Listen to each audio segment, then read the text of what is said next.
Okay then, how about this? An Easter card with a difference.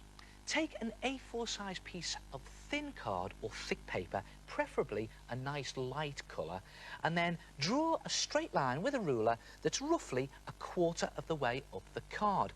And then into the top section, draw an Easter rabbit. And here's a good design for an Easter rabbit. If you start with a sort of oval shape, a little bit flattened oval, and then put another flattened oval on the top like that, and then two floppy feet, one either side like that, and then two floppy ears, one there and one up there like that.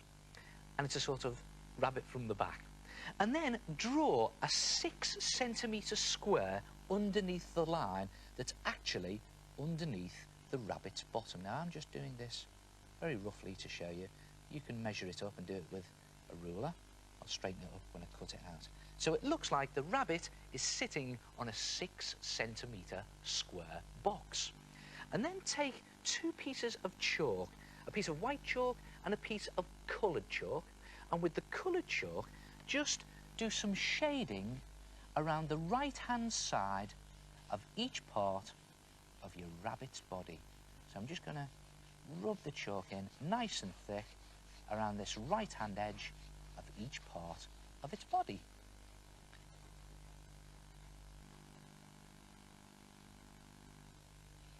And one more up on the ear there, just along the right hand edge. And then when you've done that, take the other piece of chalk, the white chalk, and do the opposite. Do some highlights along the left hand edge of each part of the rabbit's body. So I'm just picking out those left hand edges and creating a sort of white chalk highlight. And again, you put the chalk on nice and thick. There you go.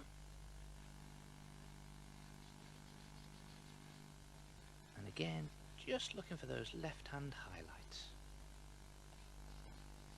And then when you've done that, just blow the chalk off, the excess dust, and the clever bit. With your finger, just smudge the chalk into the centre of each part of the rabbit's body. See how I'm doing this? I'm just smudging, first of all, that blue chalk on the right hand edge in towards the centre, and then the white chalk, which is the highlight on the left hand edge, also into the centre, just like that. And the effect I'm looking for is a sort of fluffy, fuzzy rabbit effect. There it is.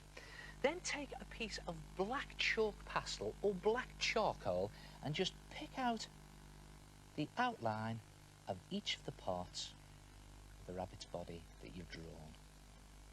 And you just keep very carefully to the lines like that. And you know, if you haven't got chalk or charcoal, you can use black wax crayon. You just do it very lightly, you get the same effect. And when you've drawn your black outline, just run your finger along each of those lines again, just to create a fuzzy line effect. You don't want to smudge it too much this time. And round it goes. It's great fun to do this, because it's messy. And again, it's that fuzzy, fluffy effect that you're looking for. And then you can leave it like that, or to give it a really professional finish, you can cover it in sticky back plastic.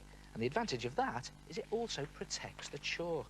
So just, it'll be a bit tricky to do this, so take your time with it. And just put the sticky back plastic out like that.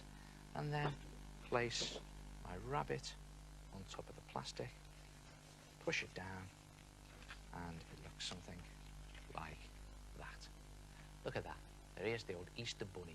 Then cut him out, and when you've cut him out, turn him over and just fold the square back across its bottom, and then with a pair of scissors, just very carefully snip a slot that goes halfway across that square.